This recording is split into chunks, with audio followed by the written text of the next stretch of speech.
Student, कैसे हो आप सभी? उम्मीद है बहुत अच्छे होंगे, बहुत मन लगा के अपनी पढ़ाई कर रहे होंगे। मैं प्रिया स्वागत करती हूँ आपका हमारे यूट्यूब चैनल प्री 10 क्लासेस में, जहां पर हम पढ़ रहे हैं 10th क्लास का चैप्टर नंबर 3। चैप्टर का नाम है धातु एवं अधातु। इसका पार्ट नंबर 4 है। इससे पहले मैं आपको 3 पार्ट करा चुकी हूँ, वो आपने वीडियो जरूर देख ली होगी। आज हम पढ़ने वाले हैं सक्रियता श्रेणी के बारे में।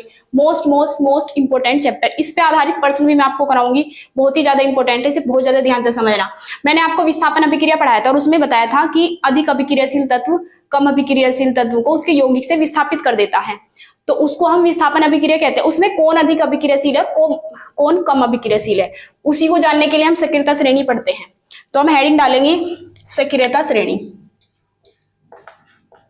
सक्रियता श्रेणी, सक्रियता श्रेणी देखो क्या होती है। इसमें हम लिखेंगे तत्वों को उनके या उनकी क्रियाशीलता के, क्रियाशीलता मतलब कौन ज्यादा क्रियाशील है, कौन कम क्रियाशील है, क्रियाशीलता के घटते हुए क्रम में रखकर। कौन से क्रम में रखी? घटते हुए क्रम में रखकर, घटते हुए क्रम में रखकर, क्रम में रखकर एक श्रेणी बनाई गई, एक श्रेणी बनाई गई, जिसे क्या कहते हैं? जिसे सक्रियता श्रेणी कहते हैं, जिसे सक्रियता श्रेणी कहते हैं।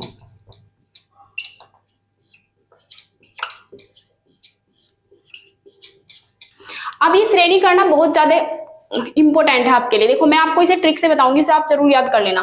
देखो जैसे कि हम सक्रियता श्रेणी पढ़ेंगे तो हम लिखेंगे यहाँ पे काशीनाथ का माली आलू जरा फीके पकाता है, आलू जरा फीके पकाता है। कौन है? फीके पकाता है कौन है? इससे आगे मैं यहां पे लिख देती हूँ, आगे आओ, आगे आओ। आपको पेपर में ये नहीं लिखनी है। देखो मैं आपको बताती हूँ किस तरीके से लिखेंगे हम। काशी का मतलब हमें याद रखना है पोटेशियम के, नाथ का मतलब Na, काशीनाथ का माली आलू जरा फीके पकाता है, Pb पकाता है पे लिखना है आपको हाइड्रोजन। कौन है? कौन? Cu। कौन है? यहां पे है ही आएगा। कौन है? Cu। कौन है? Hg। आगे, हाँ इधर लिखेंगे आगे Au, आओ, आगे Ag और फिर आएगा Au। आपको देखो ये याद रखनी है। ये मैंने आपको ट्रिक बताई इसे याद करने की। काशीनाथ का माली आलू जरा फीके पकाता है, कौन है? आगे आओ। देखो इनमें सबसे अधिक अभिक्रियाशील है पोटेशियम। काशी से के बनना है तो के याद रखना है। नाथ का Na, का कैल्शियम, माली का Mg, आलू का Al। जब आप इसे 2-4 बार लिखोगे आपको याद हो जाएगी। इनमें सबसे अधिक अभिक्रियाशील धातु कौन है? पोटेशियम, उससे कम सोडियम, उससे कम कैल्शियम, उससे कम मैग्नीशियम, उससे कम एल्यूमिनियम, उससे कम जिंक, उससे कम Fe मतलब आयरन लोहा, फिर है Pb लेड, फिर हाइड्रोजन कॉपर पारा, और Ag चांदी, और Au सोना। आपको याद करने, इनके नाम भी लिखने हैं अब आपको आगे। देखो इसे क्या कहते हैं? Potassium, potassium. फिर इसका नाम लिखेंगे, इसे क्या कहेंगे? सोडियम, इसे कहेंगे calcium,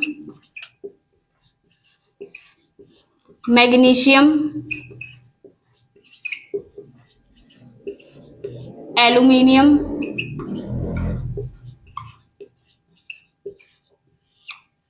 zinc,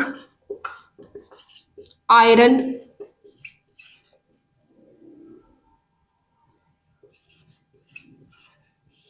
lead, hydrogen, copper, Cu से होता है कॉपर,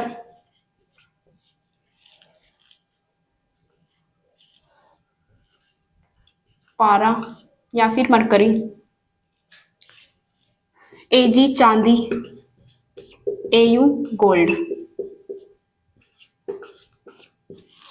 अब आप इसका स्क्रीनशॉट लेके नोट कर सकते हैं।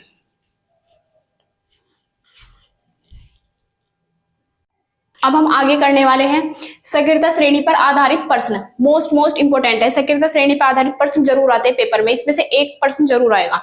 देखो प्रश्न क्या कह रहा है, सोडियम धातु कॉपर सल्फेट को उसके विलयन से विस्थापित कर देती है जबकि चांदी नहीं, क्यों?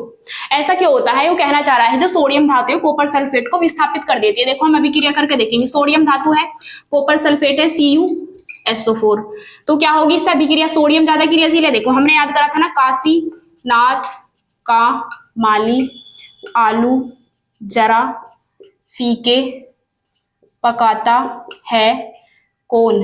Cu। देखो Cu है नीचे और Na है ऊपर, तो Na तो इससे बहुत ज्यादा अभिक्रियाशील है तो इसे क्या कर देगा ये? विस्थापित, और क्या बना देगा? Na2SO4। फिर यहाँ 2 मोल लेके इसे बैलेंस कर लेंगे और Cu आ जाएगा अलग। ठीक है, ये तो मैंने आपको करा रखी है अभिक्रिया इस तरह की, संतुलित करना। 2 सोडियम यहाँ है, 2 यहाँ पे इसे विस्थापित कर दिया, जबकि कौन नहीं कर पाता? चांदी ऐसा नहीं कर पाती। देखो आप क्या करोगे, चांदी लोगे, चांदी का सूत्र क्या बताया था? इससे नीचे आएगा Ag चांदी होगी और कॉपर सल्फेट CuSO4, तो ये इसे विस्थापित नहीं कर पाएगा। देखो क्यों? कौन है? आगे आओ।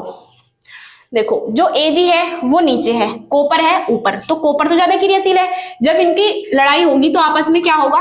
ये देखेगा Ag ये तो मेरे से ज्यादा शक्तिशाली है, तो मैं तो इसे विस्थापित नहीं कर सकता। इस वजह से क्या हो जाएगा यहाँ? नो रिएक्शन, मतलब कोई अभिक्रिया नहीं, कोई अभिक्रिया नहीं, इसमें कोई अभिक्रिया नहीं होगी क्योंकि ये कम क्रियाशील है इससे।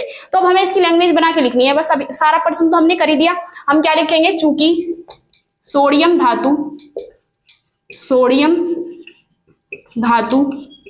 कॉपर से अधिक अभिक्रियाशील है, कॉपर को विस्थापित तभी तो करेगी, कॉपर से अधिक अभिक्रियाशील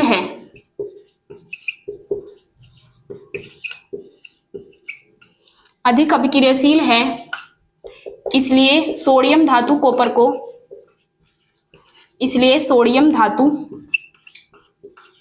को कॉपर सल्फेट से विस्थापित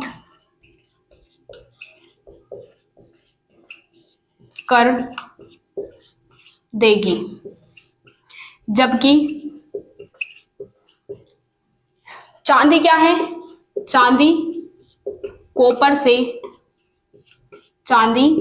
से कम अभिक्रियाशील होने के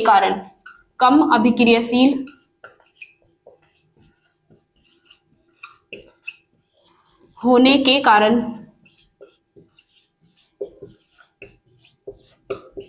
ऐसा नहीं करती है।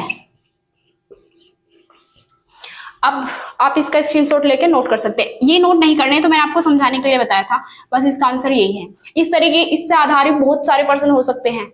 अब आप इसे स्क्रीनशॉट लेके नोट कर लो। हम आगे पढ़ने वाले हैं। देखो निम्न में से कौन सी अभिक्रिया संभव है? इनमें से कौन सी अभिक्रिया होगी और कौन सी नहीं होगी? ये भी सब बिल्कुल इस पे आधारित है, सक्रियता श्रेणी पर। अगर आपको ये याद है तो आप इस तरह के कोई भी क्वेश्चन कर सकते हो। देखो ये क्या है? CuSO4 और ये है Ag। आपको बस ये देखना है Cu ऊपर है या Ag ऊपर है। Cu कहाँ है? ऊपर। Ag कहाँ है? नीचे। तो Ag इसे विस्थापित नहीं करेगी, तो हम क्या लिखेंगे? कोई अभिक्रिया नहीं। ये अभिक्रिया ही नहीं होगी, कोई अभिक्रिया नहीं।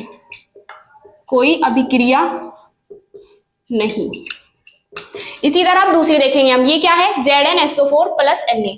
अब हम देखेंगे कि Zn ऊपर है या Na ऊपर है और Zn नीचे है, तो Na इसको क्या कर देगा? विस्थापित कर देगा, यहां से हटा देगा। क्या बन जाएगा?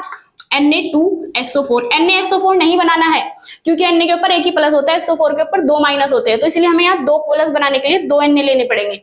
इस वजह से हम यहाँ 2 Na ले लेंगे और ये जिंक आ जाएगा अलग। अभिक्रिया संभव है।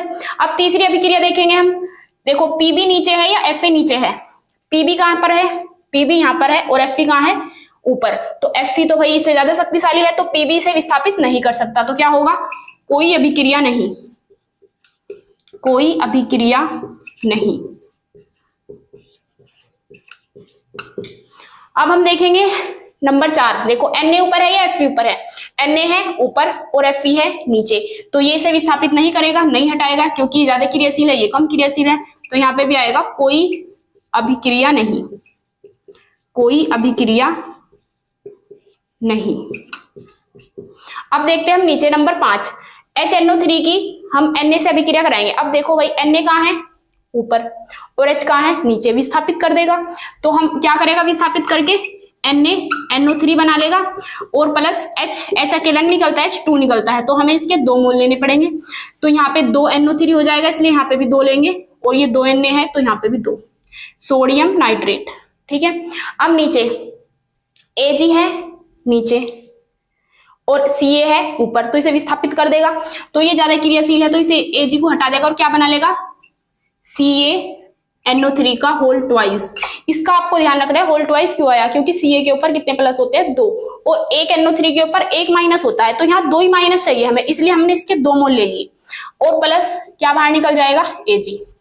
उम्मीद है ये वीडियो आपको समझ में आ गई होगी। मोस्ट इंपोर्टेंट टॉपिक है, इस पे आधारित जितने पर्सन हो सकते थे मैं आपको करा चुकी। या तो उनमें आएगी अभिक्रिया की कौन सी अभिक्रिया हो सकती है, कौन सी नहीं, या फिर ये पर्सन आएगा कि ये इसे विस्थापित कर देता है, जबकि ऐसा नहीं, ये नहीं करता। ऐसा क्यों? जिससे मैंने अभी पिछला पर्सन कराया है आपको।